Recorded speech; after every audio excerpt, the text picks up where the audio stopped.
This video goes out to all the people that went out and voted for Donald Trump. Especially all you people receiving EBT, Medicaid, food stamps.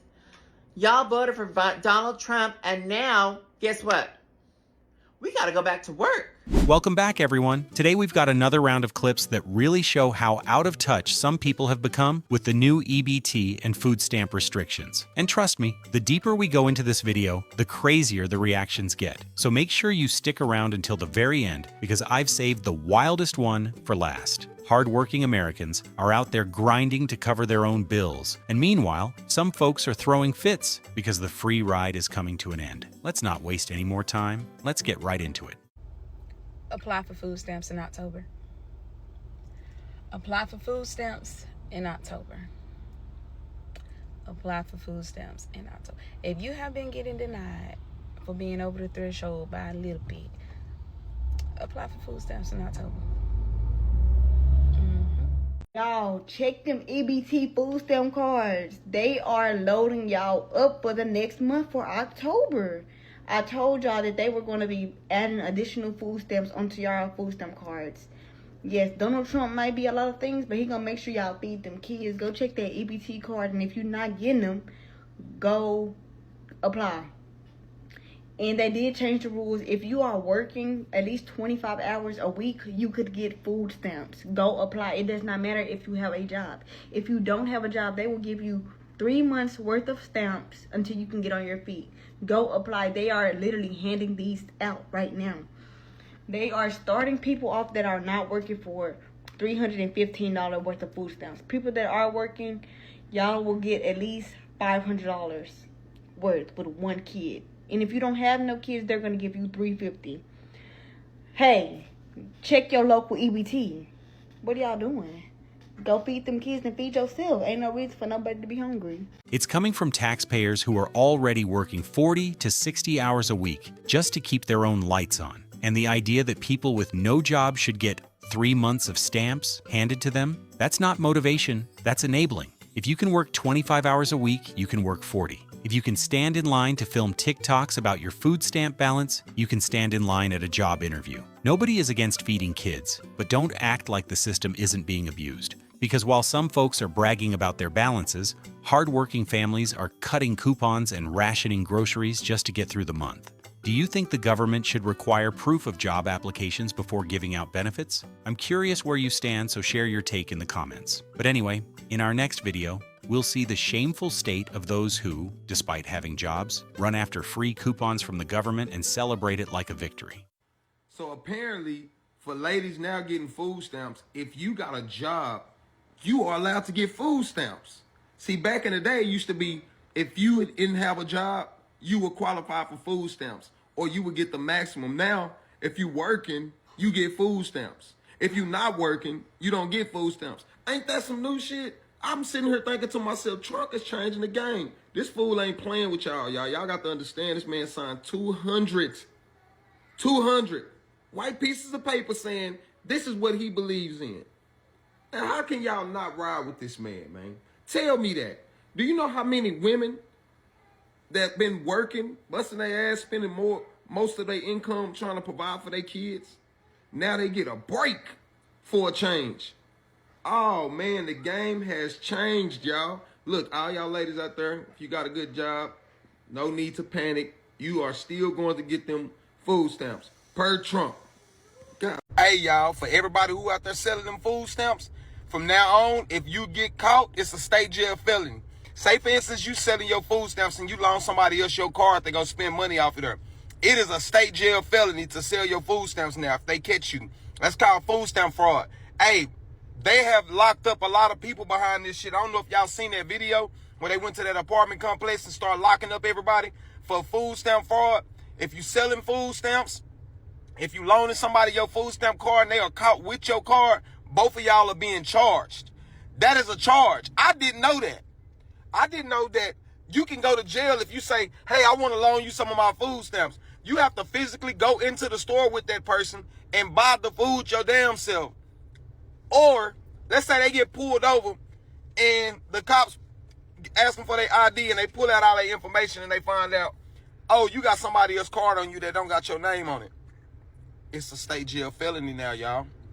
Ain't that fucked up?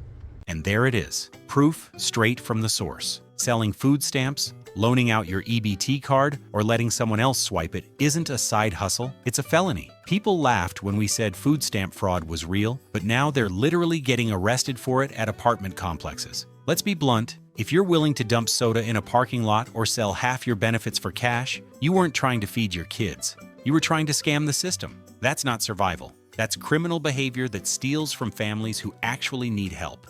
What do you think? Should people caught doing this face criminal charges and permanent bans? Or is repayment and rehabilitation enough? But anyway, in our next video, we'll see the panic that hits those who brag about food stamps without kids when they find out the door will close in 2025.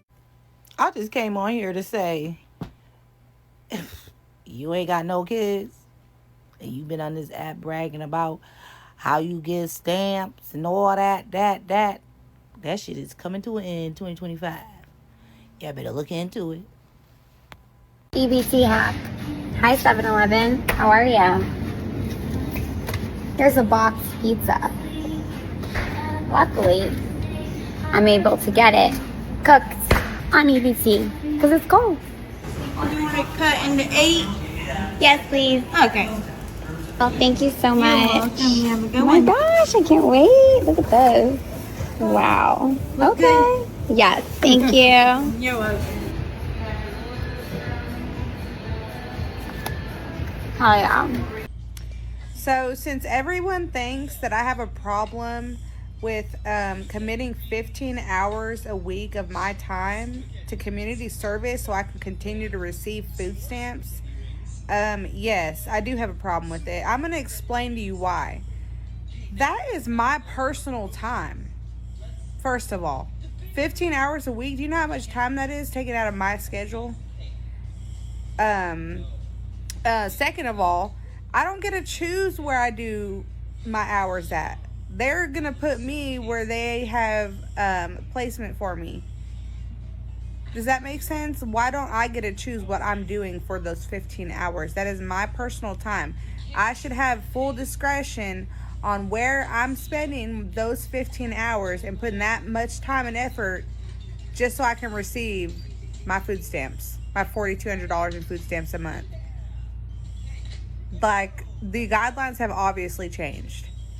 So let me get this straight. You're pocketing $4,200 a month in food stamps, but 15 hours of community service a week is too much of your personal time? That's rich. 15 hours isn't oppression. It's literally 2 hours a day. Millions of hard-working Americans put in 40, 50, even 60 hours a week just to buy their own groceries, and they're the ones paying for your benefits. And now you're upset because you don't get to choose where you serve? Newsflash.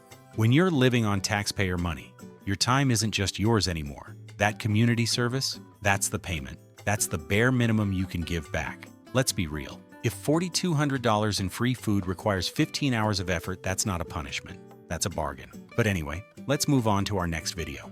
Well, the new EBT food stamp guidelines are about to take place nationwide. Yes, nationwide. So if you're in the state of South Carolina, come to the front. As of August 13, 2025, you'll no longer be able to purchase anything with your EBT food stamps. You won't be able to buy energy drinks, sugary drinks. You won't be able to buy canned sodas, Pop-Tarts, cakes, Debbie cakes, cookies, donut, everything with those sugary products that's not good for you.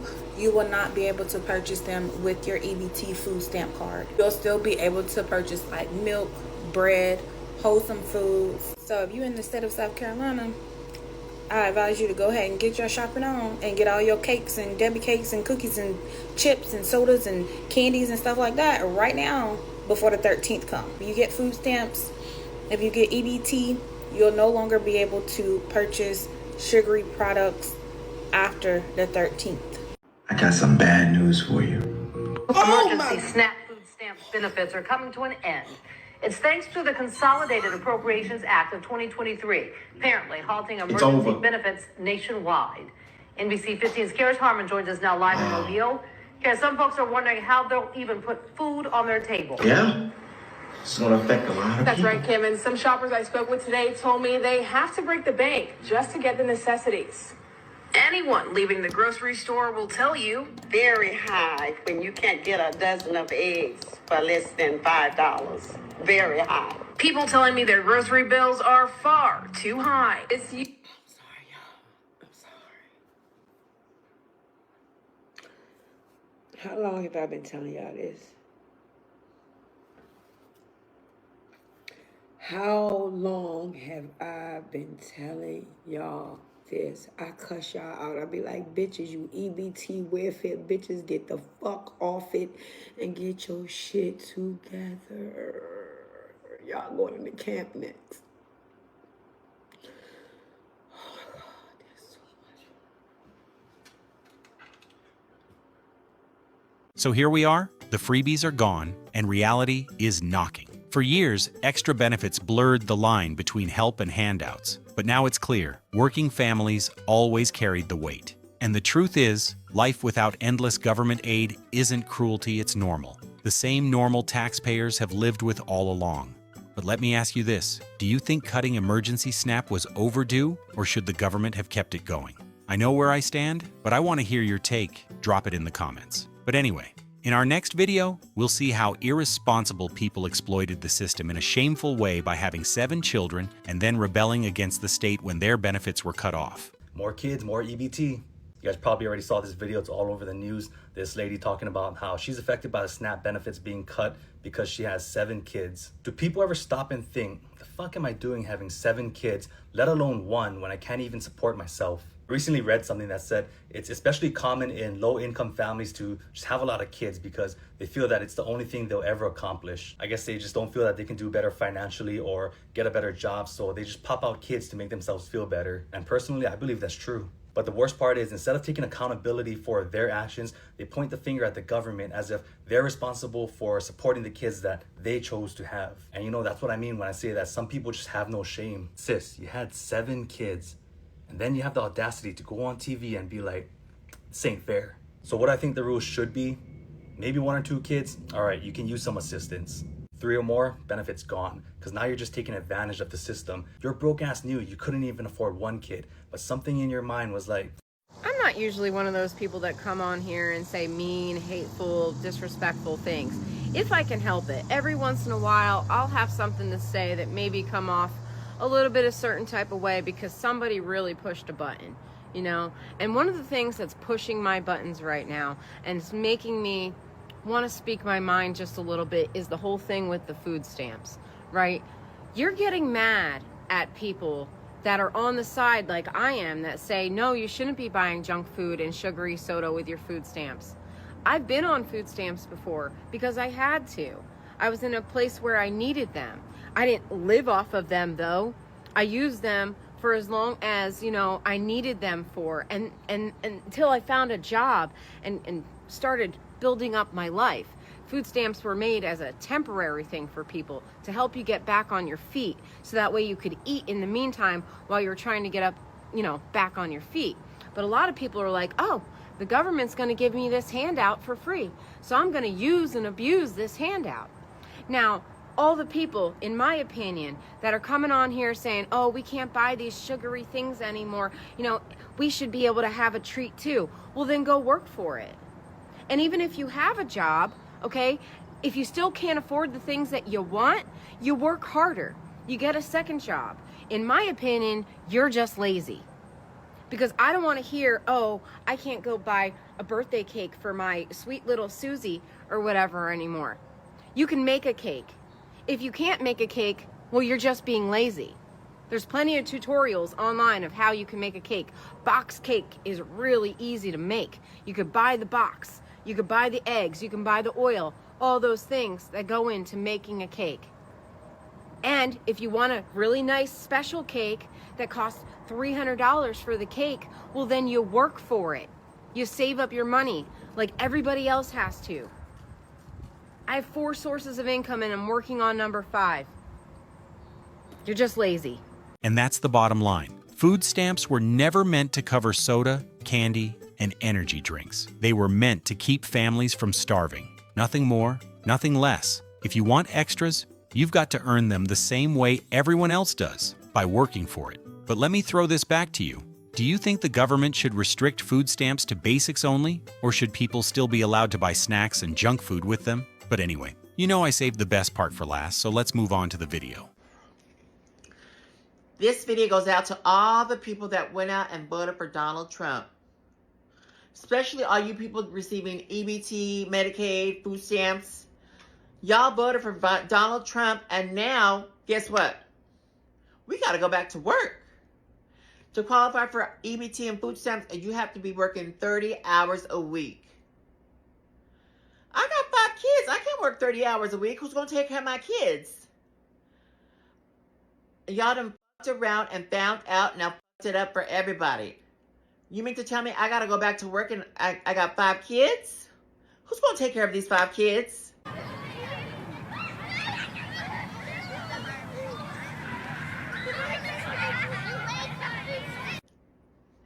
I got $72 to last me on this EBT card, and then it's done, and I gotta find a job.